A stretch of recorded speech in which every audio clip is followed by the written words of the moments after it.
Kensington Palace announced on Monday the Duke and Duchess of Cambridge are expecting their third child, with the news being revealed before the 12-week milestone, to explain the cancellation of a planned royal visit.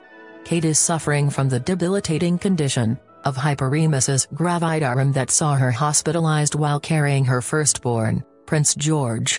And 3 expectant mothers have described their own horror experiences of suffering the acute morning sickness, with one saying she regularly collapsed and has been left with long-term health problems.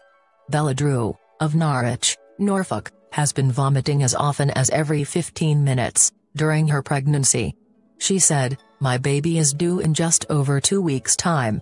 The moment I first found out I was expecting, my heart filled with excitement, but that was soon to be diminished a week later.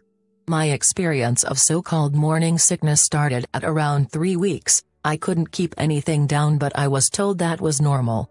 As my suffering worsened, I was put on medication which didn't really help in my opinion. I had lost around 2.5 stone, had sustained hemorrhages within my eyes from the straining while being sick. I was being sick every 15 minutes throughout the day and night. I was bedridden and eventually I gave up. I couldn't cope anymore, and I was admitted to hospital diagnosed with HG.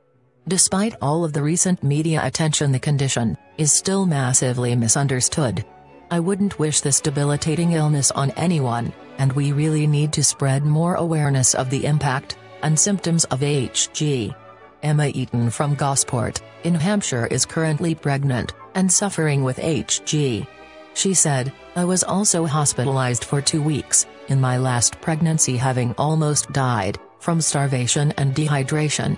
I have been in and out of hospital numerous times during my current pregnancy to have 4 fluids and 4 antiemetics to help control the symptoms.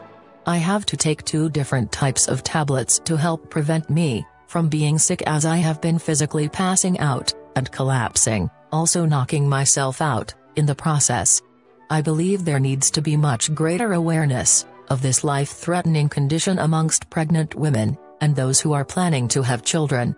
The chances of developing HG for most women is less than 1%, however, if, like the Duchess, you have suffered with it in a previous pregnancy, the chance of having it again in a subsequent pregnancy increases to 15%. Gemma Edwards from Walsall, in West Midlands, has suffered with HG in all 3 pregnancies, which has left her with long-term health problems. She added, "I am losing my teeth due to the impact of the stomach acid, because I was vomiting anything from 20 to 50 times a day.